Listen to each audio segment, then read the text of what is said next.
this mobility field and thinking about how we can work better together to achieve our common objectives. And I'm really pleased to have with us Piet van Hof, that you know very well by now, the president of EAE, Svava, who I think you don't know yet. Svava represents DGFB1, which is the unit in the European Commission working directly with higher education mobilities. She works really closely with us in very important topics related to inclusion, the Erasmus Charter for Higher Education, and many elements that are at the core of our policy agenda. We have also Angeliki with us. I'm not going to say the surname for now, Angeliki, because I'm not prepared for that, because we are good friends and maybe you will not like me afterwards. Angeliki represents the Academic Cooperation Association, also a key partner of ESM, as you learned before when you met Irina, an association that represents funding agencies of internationalization across Europe. Many of your national agencies are members. She's a policy and project officer there working with many key topics related to digital learning, digitalization, and many others. And if I may, she's also an ESN alumnus, so we are really happy to see you back, Angeliki. And then, last but not least, we also have Andra Dobre, did I say it right? Fantastic. The coordinator of the education department from the Romanian Erasmus Plus National Agency, so also from the agency that's collaborating closely with ESN Romania for the organization, and also Michela from Pave University. You have two hats here, Michela, which is Pave University, and also the Coimbra Group of Universities, a close partner of ESN. So thank you also for coming here to bring that university perspective that is so important. And the way in which this is going to work is we are going to have a first round of questions for speakers, one question per speaker. They will elaborate on their main ideas. We will open the floor for questions and contributions. So please feel free to also share your ideas, your reflections. The questions are really targeted to priorities of ESN, so you can chip in with any idea or ask your question. And then the speakers will have a final intervention after addressing your questions, of course, in which they will reflect on some of the most important parts. And Pete, I'm going to start with you. Pete, as we learned yesterday, you know the internationalism field inside out, and as we saw, and this is especially important in this context, you are passionate about the societal role of international education, about what we can achieve through international education. So, from your experience, from this, I think you said yesterday, more than 3 decades almost experience in international education, how has this field, no, it's 2 decades? Between 2 and 3, okay. How has this field developed and changed since you start to get involved, and what are the main challenges ahead? So where are we coming from and where are we going, Pete? Yeah, thanks Juan. Thanks for the opportunity to be in the discussion here. Because I do also have a few questions. There are things I've been thinking about and that I would really like to have your opinion on, so I'll get to that later. But just to go back a little bit in history, almost 3 decades. Yeah, it's a totally different game now. When I started, Erasmus was really kind of a marginal activity in the universities. It was promoted by individual professors who had their own networks, and it was much smaller numbers of students, of course, and it was actually a political program at the time. Sorry, yeah. It was actually a politically motivated program by the European Union. It was really meant to promote European identity and to try to get people to feel more attached to the idea of Europe. Over the years, the program changed and it became much more institutionalized. We had, this is prehistory, but it went to what we call the institutional contract. So it became a policy of the university as a whole instead of just individual professors. In that sense, it also grew. It became kind of part of the mainstream of university life. As you know now, everyone is very familiar with Erasmus and knows what it is.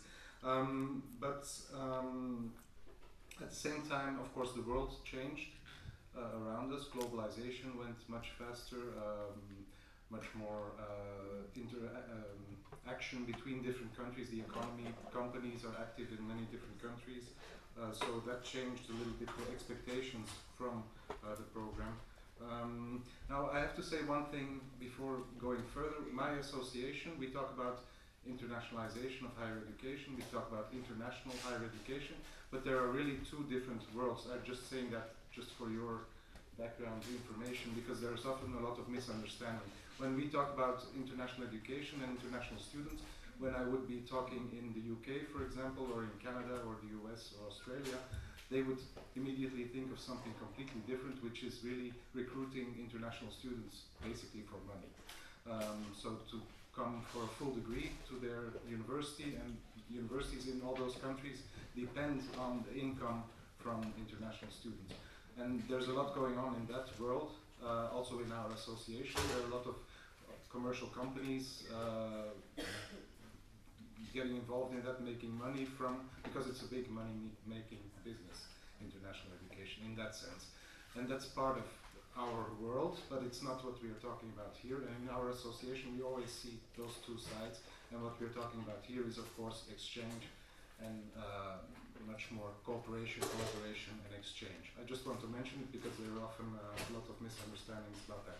So what changed over the years is that we began to see mobility as only one of the ways to do internationalization in the curriculum and in the degree programs, because of course we reached already kind of a maximum, or in many universities it seems to be that the natural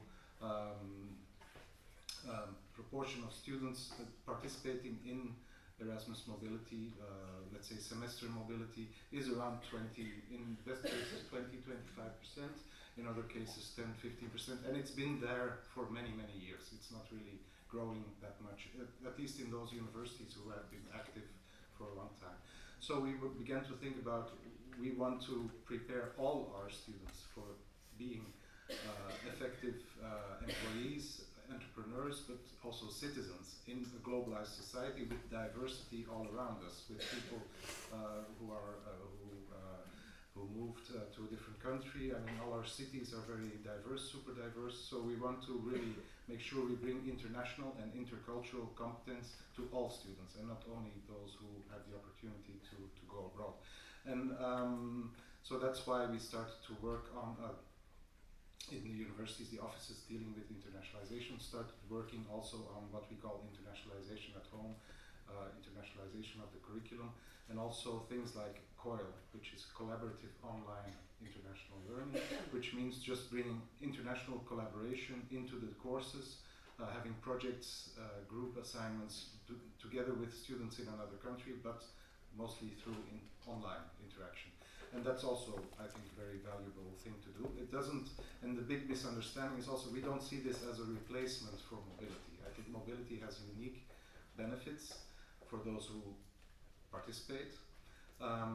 It's irreplaceable. The experience of being in a different country and really going outside your comfort zone brings you incredible skills.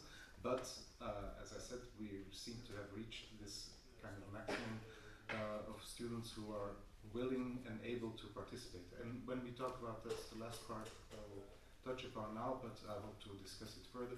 When we talk about inclusion, one level is making sure that whoever wants to be mobile can be mobile, despite any of their personal circumstances, which could be disability or socioeconomic or whatever.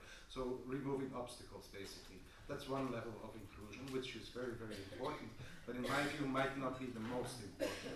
I think the most important one is reaching those students who are not even interested, who think that international experience is nothing for them, they have nothing to gain from it, they're not interested. And that has to do with, as we all know, we put it positively the whole time. You are the group that goes outside the comfort zone, that is open, that's like the CEO this morning said very clearly, this is the group we are looking for, those students who have those attributes, but there's that whole group that doesn't feel included in that. And that's the ones we really should be trying to reach. And so that's, to me, partly an open question that I hope to discuss with you. Thank you so much, Pete. Really interesting takeaway. Yeah? When many of you in your local sections are starting to think more about inclusion, and I would like us to keep that idea, right? Like when we talk about inclusion, are we also considering how we as ESN, are we trying to reach to those who are not even interested? How do we convince them? What kind of activities can we do at the local level? So keep that in mind, and if you have ideas, please share them with us. I think we will really appreciate it. Svava, now over to you. So Slova, you have a very comprehensive vision of internationalization and the Erasmus Plus program indeed, because, and I think this is relevant in this context, in less than a decade you have moved, right, from what I could see in your LinkedIn, from Erasmus student to the person behind the policies. So I think that's quite a journey. You know, like, and it's inspiring for us to see like how fast you can move into the policy field. And I want to ask you, considering your current work on the priorities and monitoring of the program, you are involved in inclusion, in monitoring to the EGM, all these key aspects for us. What are the main aspects you would like to see higher education institutions prioritizing, and how can the new tools and initiatives of the current program help them to achieve that? So, for local sections to know, what are the things that you believe universities should really push for? Yes, does this work? Yes. I think it's, first of all, thank you Juan, and thank you for inviting me. I think it's very fitting that Piet decided to end his little intervention on inclusion, because this is like one of my priorities and one of the priorities of the program. So I will continue that discussion as well. I'm not sure how familiar you are with the Erasmus priorities, but we have these four main horizontal priorities. We have the green, the digital, the civic engagement, and inclusion. And I think depending on who you ask in my unit, like what's the most important priority? Some will say green, some will say digital, but I think I would say inclusion. So it's kind of a little bit like my baby, but I think they're still all connected. We will reach more students through the digitalization of the program. It will make, or it's supposed to make the program more accessible. We have developed this app, so we're thinking, okay, everyone has a phone and they can have information about the program in their pockets. So this is also part of this whole inclusion thing, along with civic engagement. If you are involving the community, that just means that more people will know about the Erasmus program. But I mean, one of the big topics that we have been talking about in inclusion is this removal of barriers. And it's one of the themes of this new council recommendation that is being worked on right now, this new learning mobility framework, where we have this goal to remove barriers. And like Piet said, it's not just people with disabilities, people with health issues, but we also see, coming from Iceland like I do, in my university we had like the highest average age, I think, in Europe of students in university. They had the most number of children. So students with caring responsibilities are a group of students that is not very mobile. And so it really depends on the national context, which I think is an important discussion to have, because not everyone will get the same grants, because you get this top up because of your fewer opportunity, but these criteria differ in each country.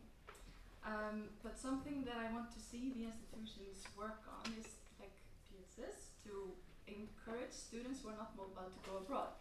And I see potential here, for example, in what we have been developing in the blended mobilities, blended intensive programs. These can be an opportunity for students who are not mobile. Okay, maybe you are not interested, you're not able to go on mobility for a full semester or full year, but you might be interested in going for 5 days or a month and doing a part day online. So creating more opportunities for students is really something I think that the institutions should focus on. See how they can offer everyone in the university a chance to have an international experience, and this can include internationalization at home for those who are just not interested. I mean, of course, there will be people who are not interested in mobility, but having an opportunity to maybe go to a blended intensive program in your own university, so you're not traveling, but you're meeting a different group of people, and you're experiencing different teaching methods, for example. Because I think it's important that mobility and mobility activities, it's not one size fits all. It has to be, there has to be a variety of options for students available. So I'm here from the Commission on a temporary contract, so I'm going back to my old job at the University of Iceland. So I'm kind of looking forward to going back and see what we've been doing here, all these new opportunities that we've been creating, and the collaboration with ESN. When I was at the university, I didn't really think of ESN as like something that you were doing policy work. No offense, but that's that. But I think now there's really opportunity for students to get involved. We need the help of ESM and student associations for these blended intensive programs, because we're not offering any discounts on the services that the universities are supposed to give to students. They are supposed to be supported like every long-term student, and this is guaranteed in this ECHE, this Erasmus Charter for Higher Education Institution, where the institutions are committing to certain quality principles.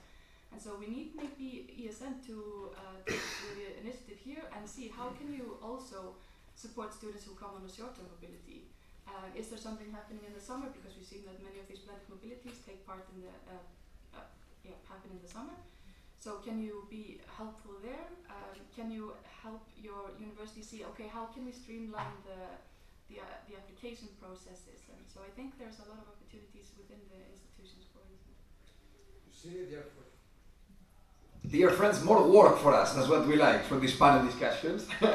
No, but thank you so much, Svava. I think this is really, really interesting to think about how we as ESN can support this process, also policy processes at the local level. Because in the end, reflecting together with universities about how can we as an organization be more useful is a fundamental part of our work, and I think it's really important that we hear it directly from someone like Svava, who has been working in the university, going to the European Commission, and then getting this clear view on all the opportunities ahead. So thank you so much. I think this monitoring process and these new inclusion measures have tremendous potential, and I look forward to see the involvement from our local sections. I have a question though.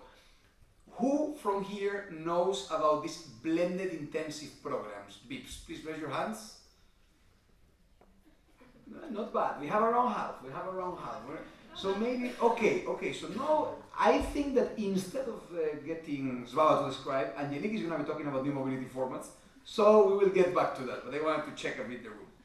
So now we move from the European Commission to the Romanian National Agency. And Andrea, I want to ask you about Erasmus Plus priorities. Svava made a really important reference to this national context and how in the end we also need to adapt to different contexts.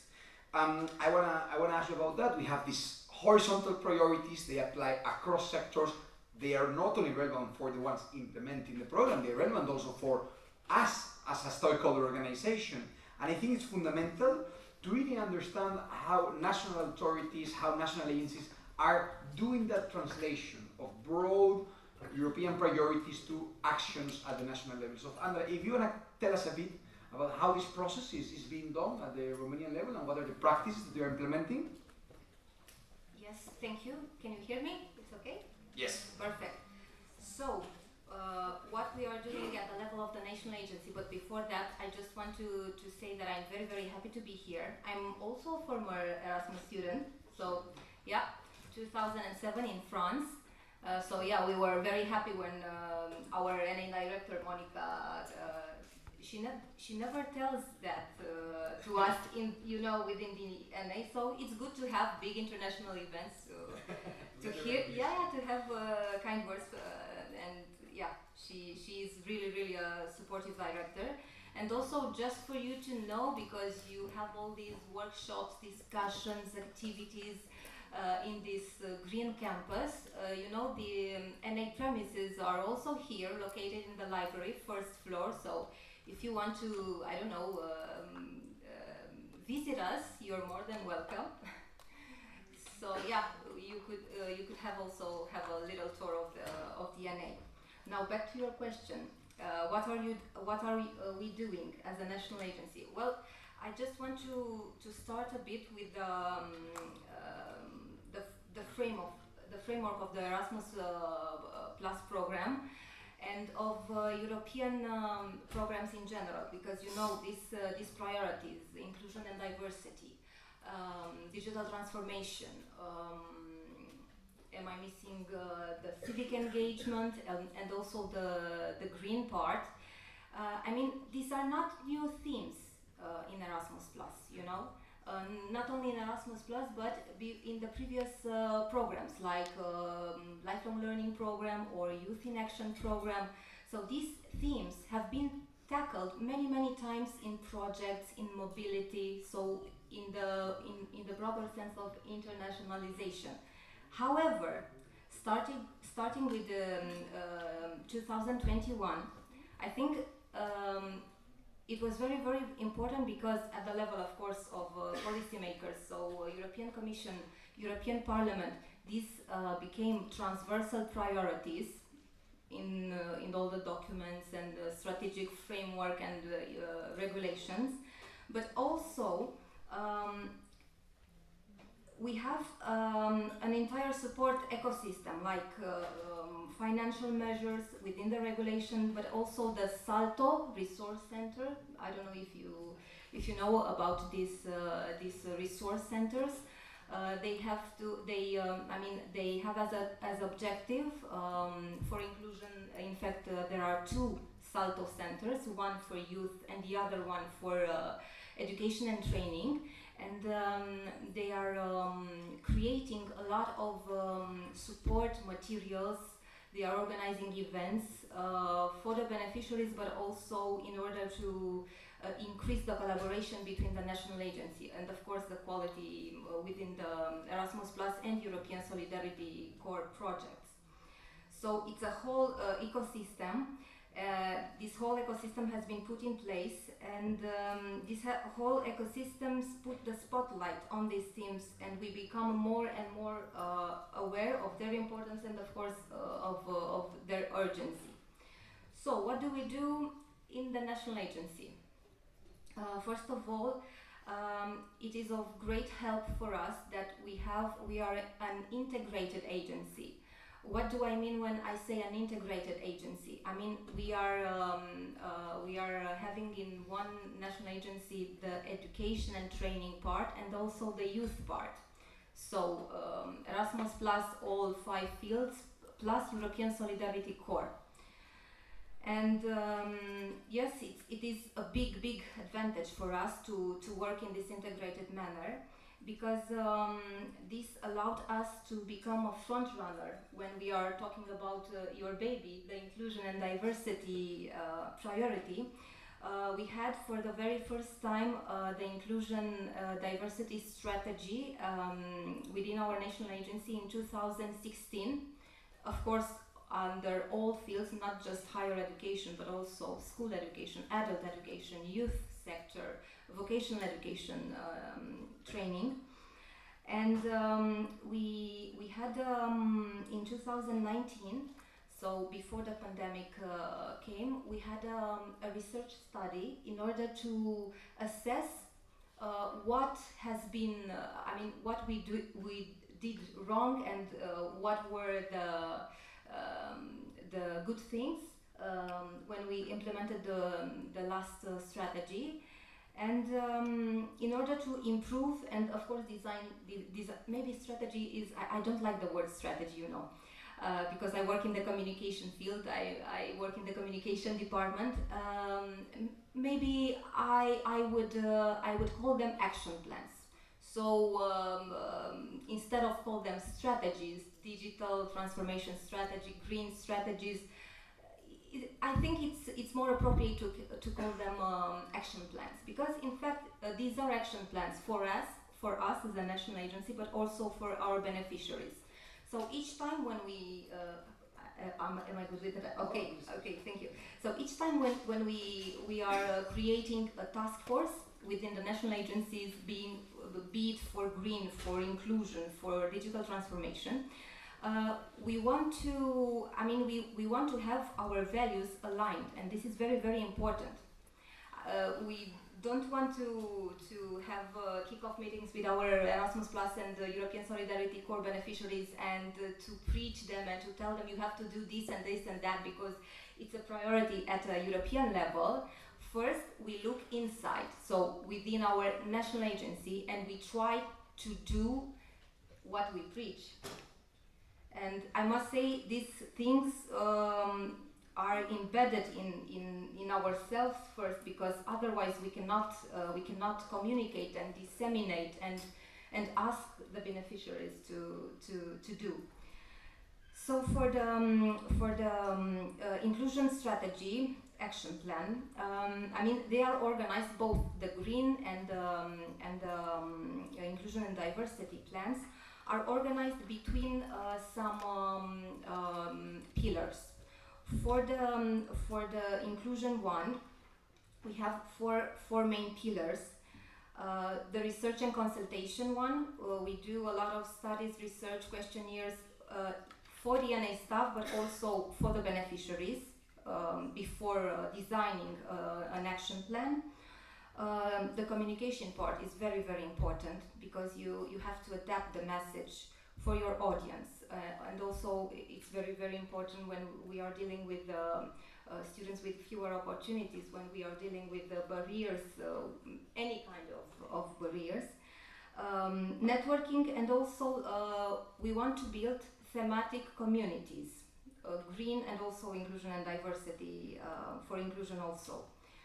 For the green strategy as well, we took this pillar model. Here we have three pillars, three main pillars. The individual pillar, we call it atomic habit, because we want each and every agent, staff from the national agencies, to have little, I don't know, little habits. I turn off my computer, the monitor, you know, basic and common things like that. You will do them at your workplace, but also you could transfer them at home. The organizational pillar, which implies, you know, behavior responsible organization, active in the field of education, but also having placed some public procurement rules, no plastic when we organize big events and conferences and kick-off meetings. And also the community pillar, and the community pillar is for our beneficiaries to work together with them, to offer them good practice examples, to have exchanges, we do a lot of trainings. Within the communication department we have national pool of trainers. We have 54 trainers, and they are delivering courses on writing applications, and 2 or 3 sessions are dedicated to priorities, so European priorities. And also we have courses, thematic courses, national or international courses. Just a short example, and I'm prepared to finish. Yes, short. For the green strategy, for the green action plan, we have already planted 4 forests together with our, we have partnerships with universities, with schools. Maybe this could be an invitation to have also an Erasmus generation forest together with ESN. Why not? Why not? And yeah, we try to do what we preach, actually. Very nice. Thank you very much. Thank you very much. And I think that this is actually really important, because the clear takeaway is that in all your national agencies, these things are being implemented. And of course, we have the case of Romania, in which Romania is a clear front runner in the implementation of these priorities. But in all countries, inclusion action plans, green action plans have been implemented, and you as ESM sections can play a role there at the university, but also working with your national boards to make sure that, you know, like, the voice of the students is represented. So we highly encourage you to take these ideas and continue the conversation at the local and national level. Now, Angeliki, we're going to continue talking about one of the priorities. Actually, I think this topic relates to more than one, because it's also about inclusion, about digital, it's a bit of a merge. And I want to ask you about this new mobility and internationalization tools. You are working on that, you are following different projects, different initiatives. So how are these new internationalization formats transforming the field, and what can they mean for us? What can be the role of organizations like ESN? Okay, it works. Thanks so much, Juan, for this wonderful question, and thank you for inviting me to my first EGM. It's been an honor and a pleasure to be here, especially, as you said, because I'm an ex-ESNer. Let's not mention how many years ago. Okay, so I will focus my reply based on the work I do within the Academic Cooperation Association, where my main focus is digitalization of international higher education in new mobility formats. So virtual exchange and blended mobilities have been getting traction in the last couple of years in internationalization, especially after the onset of COVID, because they offer also greater flexibility and accessibility to students that otherwise, as Pete said, couldn't have also joined and do a mobility, a more traditional mobility, physical mobility. So this way they can benefit and they can have their own international experience. They can also complement physical mobility by offering additional opportunities for intercultural learning and skills development. Secondly, the digitalization of the Erasmus administration through the Erasmus Without Paper initiative can streamline the processes, reduce the paperwork, and make it overall easier both for international relations officers but also for students to manage mobility. honest, these days everyone has a smartphone. So it doesn't only save time, but it also makes the process more widely accessible. Further to this, the digital tools and the use of the digital tools within the collaboration of international offices in the higher education can promote good collaboration and communication, and they can enable the sharing of information and best practices in our field, which can foster a more cohesive and effective approach to internationalization. Also, the integration of technology to internationalization can enhance data management and can also provide opportunities to address analytics that can lead to institutions actually making more informed decisions that can lead to better program design, and also better outcomes overall for students. So I really like the question, what can ESN do about this part? So I thought about it more in the international level, the national and the local. So in the international level, you do this already. You can promote and advocate for inclusive mobility, and like Zvava said, it's very interconnected with the digitalization of higher education. You can showcase successful examples of these new types of mobilities, and this way you can inspire both institutions but also future students that could join. I was wondering, has any of you been to any blended mobility or virtual exchange so far? Raise hands. Oh, there you go. Two. We have Three. In the future is going to be most of you, hopefully. So what it can also contribute, expertise and help shape policy. You can also help shape policy, which is something that you're already doing in the international level and also the national. But now a little bit more specific and in a concrete example, like you asked, ESN and ESNers could develop digital resources for students and platforms and enhance their digital factor of their services. For example, a buddy system, a virtual buddy system for students participate in only in virtual exchanges or blended mobilities. I don't know if you already do that in the local level. You might as well, because you're a great organization, but I think it's a great idea for the local sections to consider. Also, you could create guidelines for the virtual experience and these kind of exchange programs where it can outline current opportunities, it can provide tips for students of how to maximize the benefits of these new types of mobilities, and it can also provide best practices for participation. I will not go any further, but I think this gave an overview of the question you asked. Thank you very much, Angelique. Really interesting, and of course, as we continue to push for physical mobility for all, we want the most comprehensive international experience for all learners, and I think these are really, really important ideas. Now, Michela, we are going to move with you we're going to talk a bit about how different universities can improve in their internationalization policies, because you are representing here Pavia University, the Coimbra Group, and the Coimbra Group brings together universities with a high commitment to internationalization, including yours, with lots of mobilities, lots of cooperation projects. But I think what we see in our network in ESN is that universities are really different in the internationalization commitment. For some of them it's a priority, for some others not so much. And of course, as ESNers, what we want is to push our universities to be as committed to it as possible. So how can universities actually boost their internationalization profile and become also front runners? Thank you, Juan, for this very difficult question, I guess. So I'm trying to answer. I started to say that I don't have, an objective answer to tell you, but just feeling and impressions. First, I want to start with some data from my university. I come from the University of Pavia, which is in Italy. And when I was starting to work as the head of the international mobility in 2021, just after the COVID, very difficult situation anyway, we used to reach the 7% of mobile students. Now in 2023 we reached 10% of mobile outgoing students, which is for us a very big success. But just stop for a sec and change the perspective. 10% of mobile students, meaning that we have 90% of not mobile students. So there is, I think, a lot to do.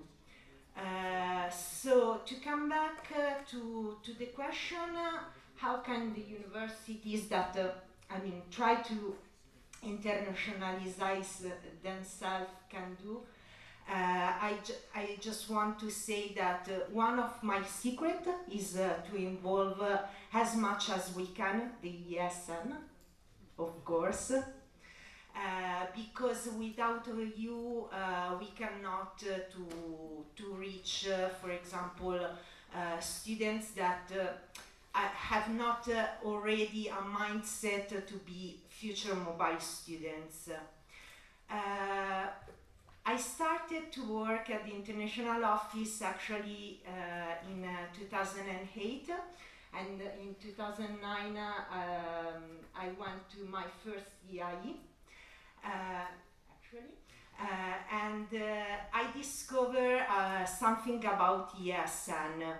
So when I come back to Pavia, I said on my mind, okay, we definitely need to open a local ESN section in our university.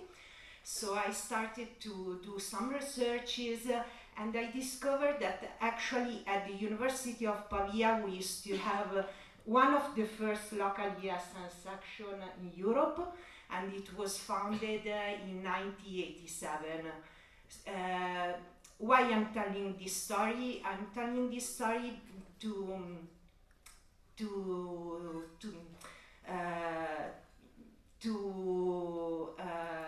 share with you that sometimes universities and volunteering association doesn't communicate as well. And firstly, I guess it's our fault, the fault of the universities.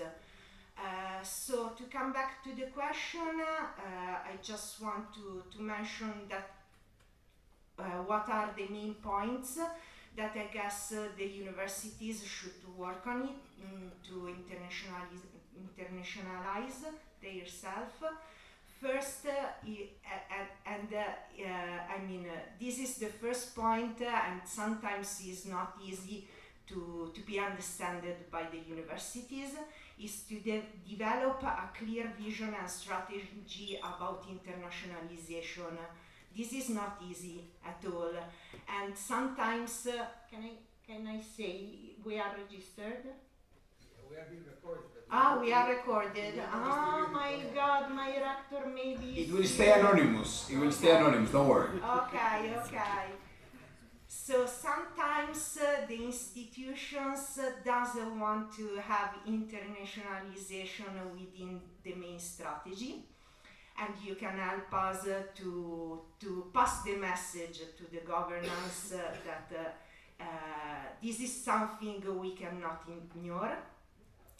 The second point is, as my colleagues said, start maybe with some little pilot projects and then enlarge internationalization at home projects.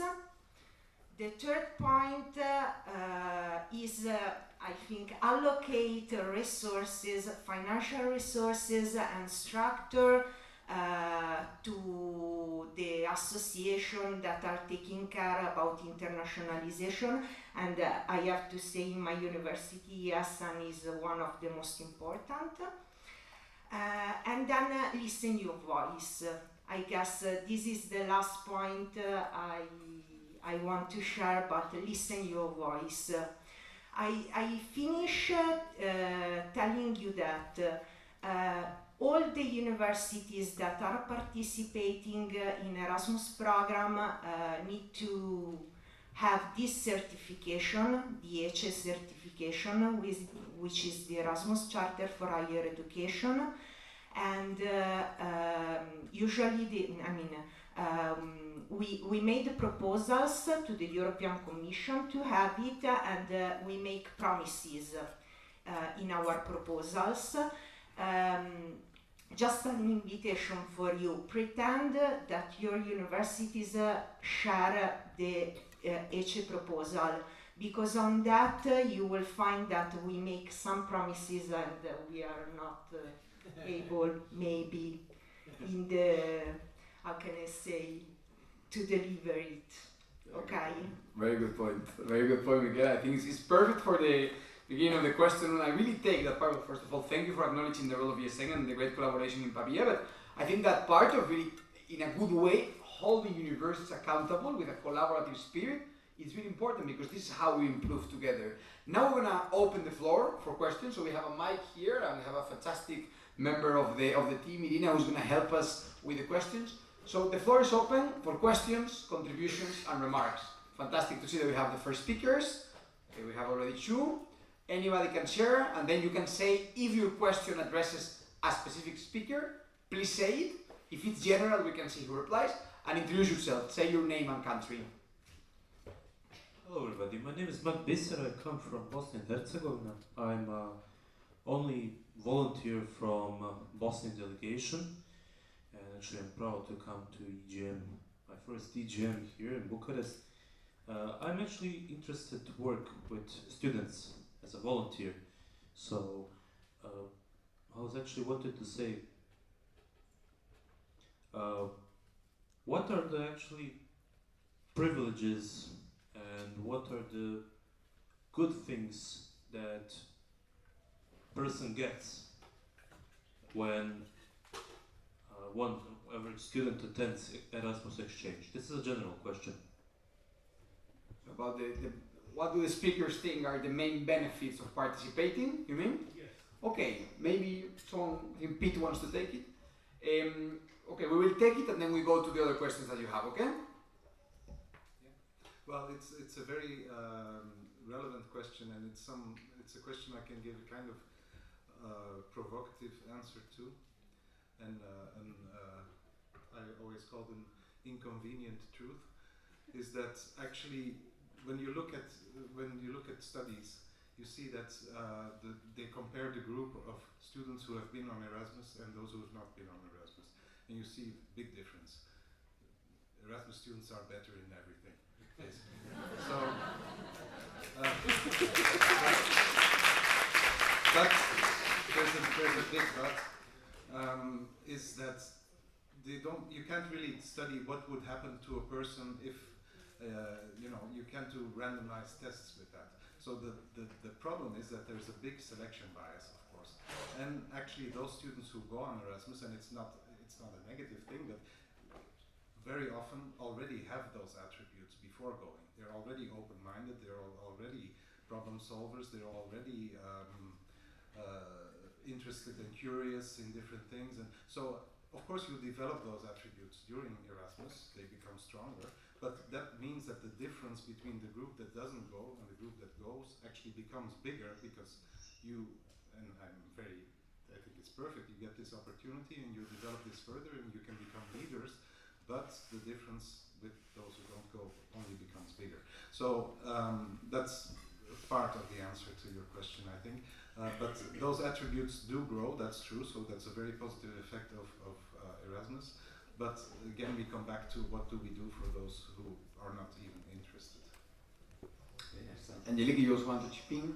Yeah, indeed, it's true. A lot of research says that the Erasmus is preaching to the converted already. But I will reply this question as next Erasmus students. Skills development, and very briefly, skills development broadens horizons, new experiences in different universities, an amazing experience. Me, myself, my Erasmus experience showed me what I wanted to do in my life professionally, and I have been doing this ever since. And before I give the word to the next person, I'm gonna go out of the conventions and just reply, because especially for a student like you who comes from Bosnia, I think it's also very important to think about the transformative element to higher education systems, and mobility is really important also to change the way in which higher education systems become more internationalized in general and benefit also local students. Now, for instance, in the case of Bosnia, it's gonna be the country that has more Erasmus mobilities outside of the program, and I think this is really important because it favors your European path, it favors that transformation. So I think that's also a key part, and this is why we are so happy to see ESM Bosnia growing. I hope you can hear me, everybody here. I discussed it earlier, but it is really this reformatory education. I think that most universities in Bosnia don't they care about mobility programs, but they don't care about Erasmus student network. Yeah, They don't pay attention. We don't get any grants. exactly. I think that we should get more attention from Bosnian universities so we can participate in some programs. Exactly. And this is why I believe the comment from Michela was so relevant, and we need to acknowledge these challenges that you face. So now we have a couple of more questions. I think, okay, we have a lot of questions. Fantastic. So thank you. I'm gonna give you the floor, and then I will. Hi, I'm Bora. Okay, okay, you go, and then Femke goes. Let's take both of them. Go, Bora. Yeah, I've been in ESM for 4 years, but I just graduated this summer, and I actually worked at the University of Amsterdam. And University of Amsterdam has a pretty interesting stance that they say internationalization went too much there, that they have 40% of international students in the first year, and it's also with housing, for example. And you can see now, because I'm also a project manager for the well-being of international students there, that you can see a divide between the local student community of Dutch students, of native Dutch, and also international students. So I'm just as a general question, how would you think that, a very hard question, at university, very Nordic countries that have a lot of internationalization and mobility compared to, I would say, other regions in Europe where internationalization mobility is a bit less, how would you say the universities in Northern or Northwest Europe should tackle this issue where there's divide happening between mobility students and the local community students? Very good point. Let's take more, and then we go to the answers. Femke, you want to? Yeah, because we will take the answers together. So I'm Femke from ESM Belgium. I have a similar problem, I think, but it's a bit different. Our university has a lot of international students, so that's not a problem. But like I don't remember his name, the guy from Bosnia Herzegovina also said we don't get any grants, we don't get any recognition from our university. They're just thinking we're ESM, we have parties, and that's all. Well, we have a lot of important things. How do you think we should address the importance of ESM towards our university? What topics should we attach into the email, into the conversation we want to have with them? Okay, very good. Let's take these two, and then we try to. Okay, so who would like to maybe answer any of the questions? Okay, Pete and Michele. Michele, you can go first, and then Pete. Okay. In a very provocative way, I would say stop your activities. Can the universities...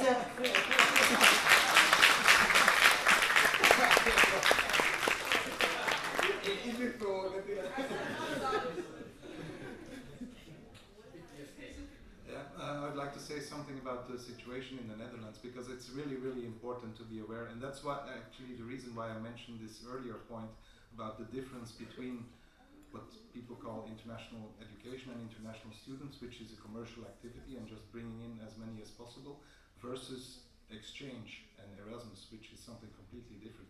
And the discussion in the Netherlands is about too many international students in the first year bachelor program. So those are not Erasmus students.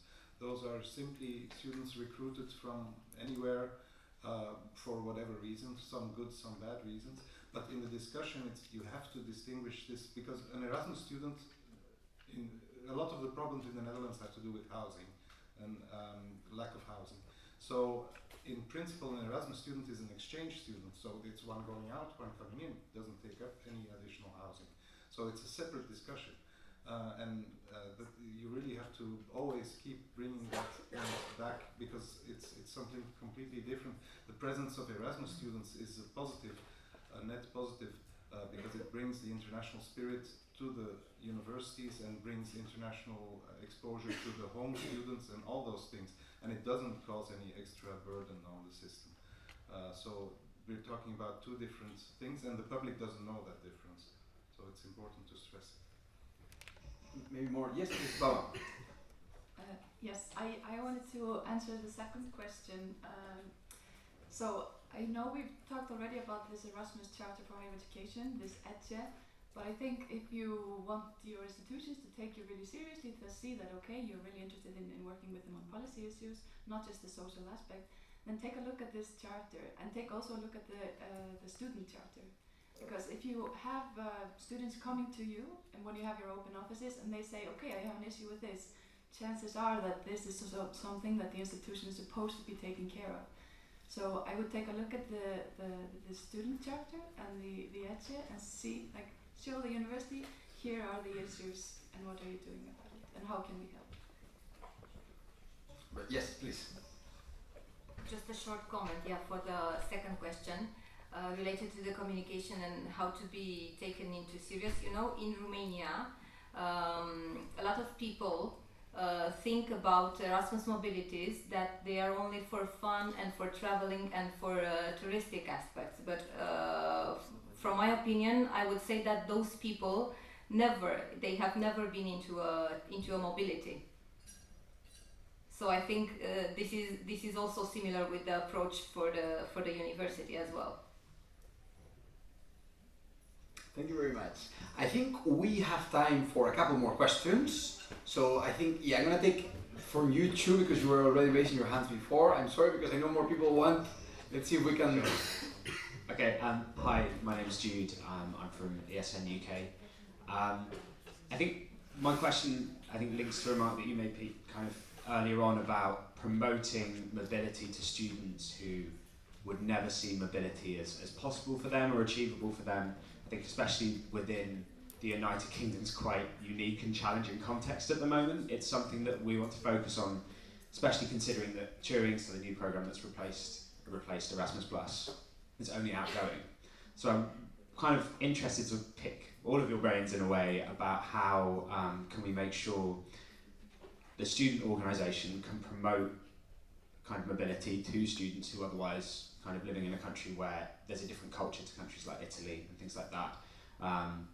So from your perspectives as professionals within kind of institutions, what kind of things would be, I don't know, what do you think would work coming from a student organisation, and what do you think we could do to make sure that those students that otherwise wouldn't be taking part in mobilities actually see it as a possibility and something that's achievable? You have a question, right? Yeah. Okay. Okay, so first of all, thank you very much for giving us this really great opportunity. I'm Andrea, I'm the communication manager of ESN Milano Cattolica University. And my question maybe is more directed to Michela, but actually to everyone, if you have any kind of suggestion, is well accepted, of course. So as you said, Michela, the relationship between the ESN and the international relationship offices is not always so easy. There are many difficulties and so on. And so when we approach, when the Erasmus students approach us, sometimes they tell us that the university doesn't give them enough attention for their specific problems, because they don't know the city, they don't know the universities, they don't know the Italian bureaucracy and so on. What can we do in terms of, for example, communication or relationship to make the international relationship office to understand that they really need to give them enough attention, because otherwise less and less Erasmus people will come to our university, and so the prestige of our university will decline on and on and on.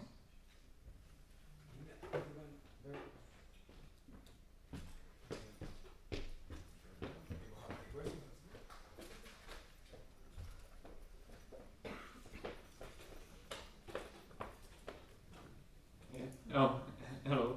I'm Daniel Romanski from Czech Republic delegation, and I will have a little bit of comment and then the question. I will have the comment on the students who are not interested in the mobilities. I think these students are not interested for some reason, because they don't know about right mobility or something like that. So we need to find how and why they're not interested. Okay, and then I have the question. It's also, I will be chaining to the internationalization office and ESN connection. And I have question on you. What's from your point of view is the biggest value that ESN brings to the university? Thank you very much. So whoever wants to react, just let me know and we'll give you the floor. Pete, please. I want to say something about what could motivate people. What won't help is just organizing information sessions about study opportunities abroad, because those students will simply not come. So that's not the solution. I think the solution is, I see two things to think about. One is what works are role models, but really real role models that people recognize themselves in. And secondly, how do you get the stories to the people that you want to reach? Somehow you have to infiltrate into other activities, and where international mobility is not the subject, but you can somehow attach it to something else. That's maybe where there's things going on around internships. Students are looking for internships within the country, but then you can try to expand that to because the problem with also the last question was about what's holding these people back. It's partly, I think, the feeling of it's not for me is partly just lack of, well, not a negative statement, but lack of ambition. They don't have this ambition level. They don't feel that being that ambitious in life is for them, because they only come from a certain background or something, or so they just don't have it on their radar to be that ambitious in some way. So encouragement is what's needed, and just to show that others, group dynamic works very well, in the sense both positive and negative. If you see other people in my group are doing it, oh, it might be for me, then that's the kind of thing to think about. But how? It's a very difficult question. If we knew. Very good. More, yes, Angelique, please. Yeah, okay. For the how to promote it to students, I would say what Pete said, promotion sessions, information sessions, stands in the university, events, etc. But I think it's very important to showcase successful examples that can inspire these students that might not know what they're missing. And by reading information about successful examples of people that went abroad, they might get inspired to actually join. Now, for the other question, which I don't remember who asked, about what is the value, the biggest value of ESN for universities, I guess it's supporting the students directly, helping the buddy system, and actually taking part of the work from the International Relations Office. That's what we did in our section, and that's why they were thankful for us to be there, and they supported us. And then what Michela said, if you stop the work, they will realize, but don't. Yes, please, yes, and then Michela will also let you. Just a short comment. I myself had a very, let's say, provocative relation back then, where with my international office from my university. But you should know that also, maybe Svava could support and back me on this idea. The aim under Erasmus Plus program is that the student mobility is not just elitist approach. It must be for everyone. I mean, every student in Europe should have this opportunity to live, to study abroad, or to have a student placement. And I know for sure that in Romania, I don't know how is it in your countries, but I know for sure that in Romania, the common approach in universities is that we should send just our best students. They have higher degrees. They speak very well English, French, or I don't know. And we have a very tough selection when we are sending students abroad. And I just want to say and to comment that now, as a person who is working for the national agency and in close relation with the European Commission, that this is not the main idea of the program. The mobility, the internationalization should be for everyone. So not just for our best students, not just for the exception. Really good point. Thank you so much. Michela, you also want to react? Okay, just briefly, I'm not sure I'm the right person to answer your question because I consider ESM local section as a full part of the international office. Yeah. And I hope they didn't stop their work, really. Anyway, I don't know, maybe you can present yourself in a very proactive way, just saying what you are doing for the students. Did you already try to? Okay. Another way could be ask them to see the final report and the statistics of the EU surveys, and I'm sure that if they do, you will see that there is some points in which we have to improve ourselves, and mostly is about welcoming students, do intercultural activities, and this is something that ESN do better than us. And also just one small thing, we can see from the work we do with the national agencies that ESN is quite known and the national level of its country is quite known to the national agencies. So I would consider the ESN Italy, you said you were from, to approach the national agency and ask to make a gateway between the universities so they can further support you.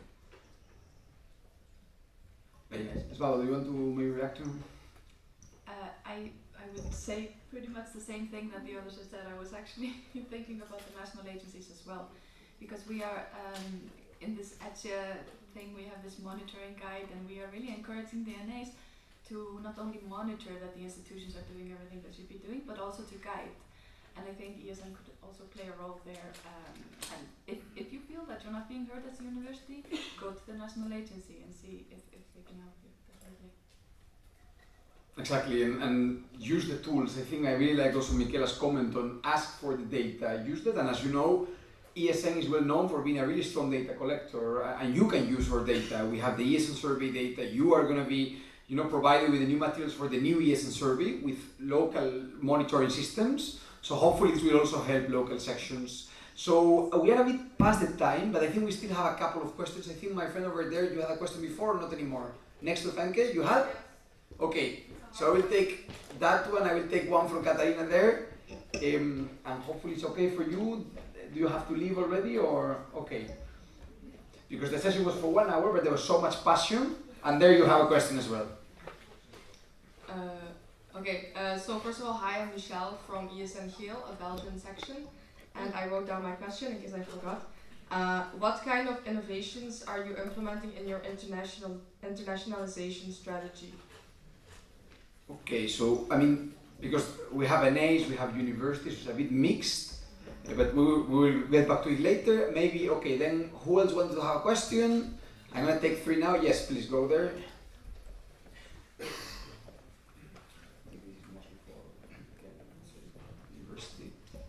It's always on. Yeah, sorry if I have to ask the same kind of question again, but taking in another stakeholder, because I have the feeling that there is somewhat a same shared bigger picture of everything where everyone stands behind, but it can be very frustrating when it comes to the local administrations. I have the feeling that this is somehow at the moment our biggest pain in the ass, and it's really frustrating if you see so much effort everyone's putting into making a pleasant stay for the internationals, but then there's the local administrations are difficult. Do you have any advice on how to approach this? Should ESN get involved there, or is that maybe a topic more for the higher education institutes? You mean local administrations as of cities, or more the local administration within the university? Cities, yes. The cities, okay, very good question as well. And then we have a question over there as well.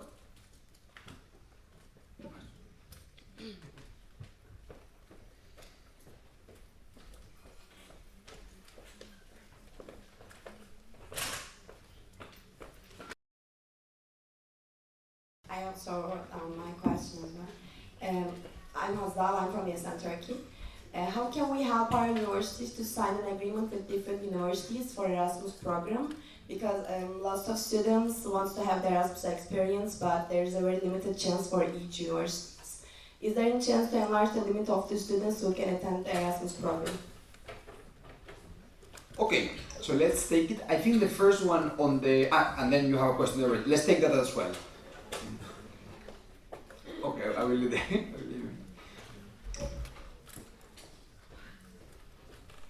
Yes, Catalina. My God, it's difficult to navigate it. Hello, I'm Kaan from ESN Turkey as well. I'm going to ask a question. Actually, it's a problem with, in my section in Turkey. I wanted to ask you, is there any, like we mentioned about some students doesn't have a chance to attend to those exchange programs, and in my case in Turkey, the main problem is that the students doesn't know about the exchange program. So, hope everyone's okay. I wanted to ask, is it possible, or is there any process or work just informing the students before coming to the universities? I mean, like, for example, in high schools, are we just saying them there's a program, like there's an Erasmus program, you can go to another country, you can have an amazing experience? I wanted to ask this. I also want to do it in my section, but I don't know how to start, so thank you. Very good. And now, Katarina, you also have a question there. Sorry if we are not getting everybody, because it's, but it's really nice that we have so many questions and such great questions.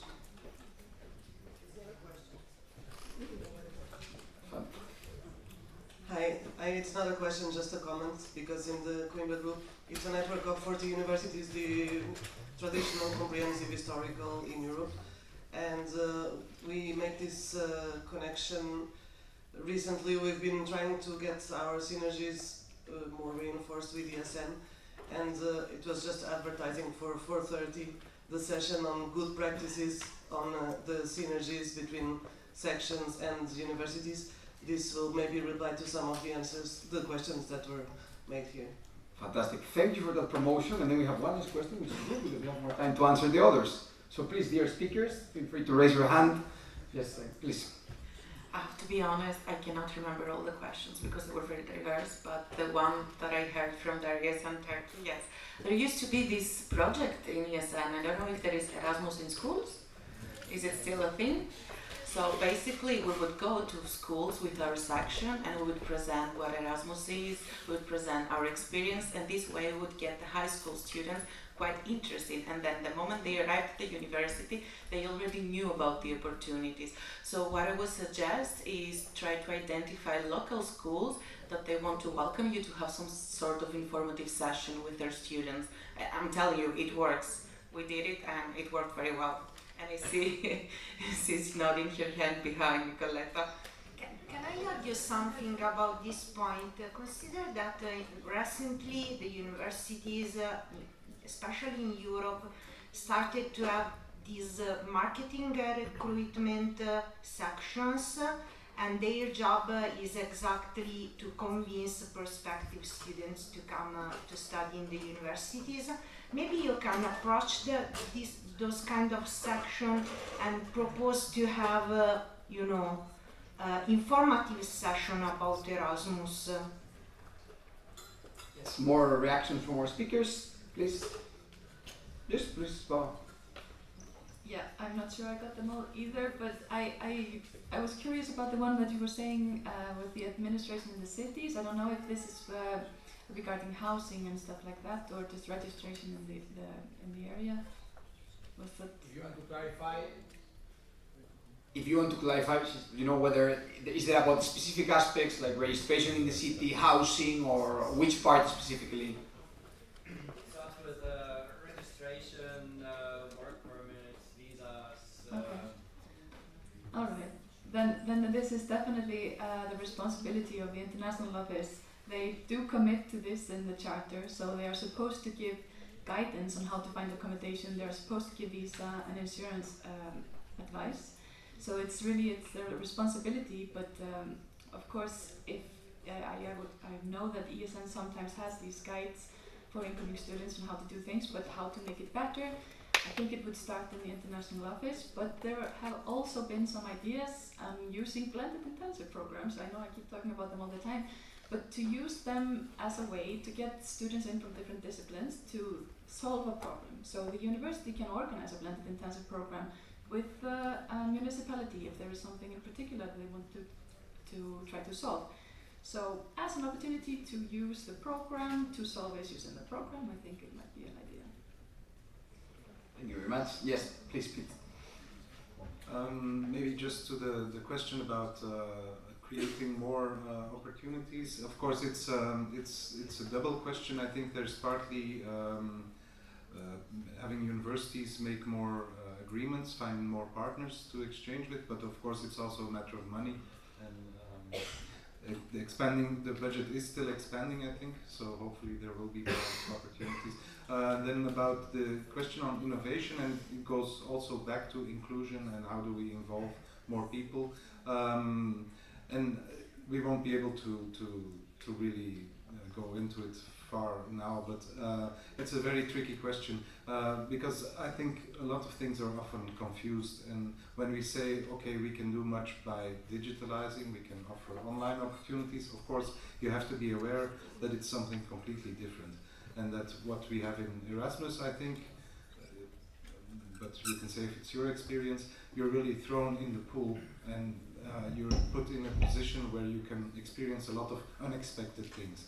And that's what also this morning was said in the plenary by the CEO from Pernod Ricard. He said, yeah, that's where you really learn creativity is from unexpected encounters. And that's something you can't replace by anything else than being thrown into the unknown in another country. So that's one thing. And then, but when you think of what can we do otherwise, for example, that part of online collaboration is also very interesting. If you say, okay, you're going to work with a fellow student from Ghana, or well, let's stay in Europe, from Moldova, any country, or Spain or Portugal or Iceland, and you have to solve a problem together. You have to do an academic assignment together with that student in the next semester, and you have to find your own way of doing that online. You're not going to visit each other, but you just have to find out how you can explain your local situation to that other student, how you can interact.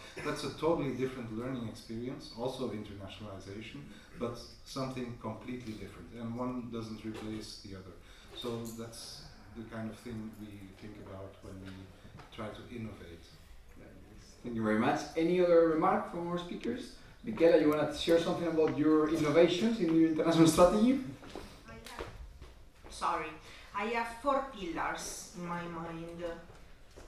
Development of international network, and I have to say that we are part of the Coimbra group and very proud to be. European University Initiative, did you hear about that? Yes or no? Yes, okay. I do this project to open the Erasmus trainship in not European countries, and it works. And finally, we are working on blended intensive program, and in 2021 we asked for 40 blended intensive program, and it's a mess actually, but don't say anything to anyone. Thank you very much. I'm really sorry because we took more time than expected, but I'm really happy that we managed to take so many questions. We'll have to leave it here, but I ask you for a huge round of applause for the speakers. And please, if you meet them, continue the conversation. Many of them are staying at least today. I hope they will join us for the international dinner as well. Make sure to continue the discussions also among the audience. Thank you very much and enjoy the rest of the event.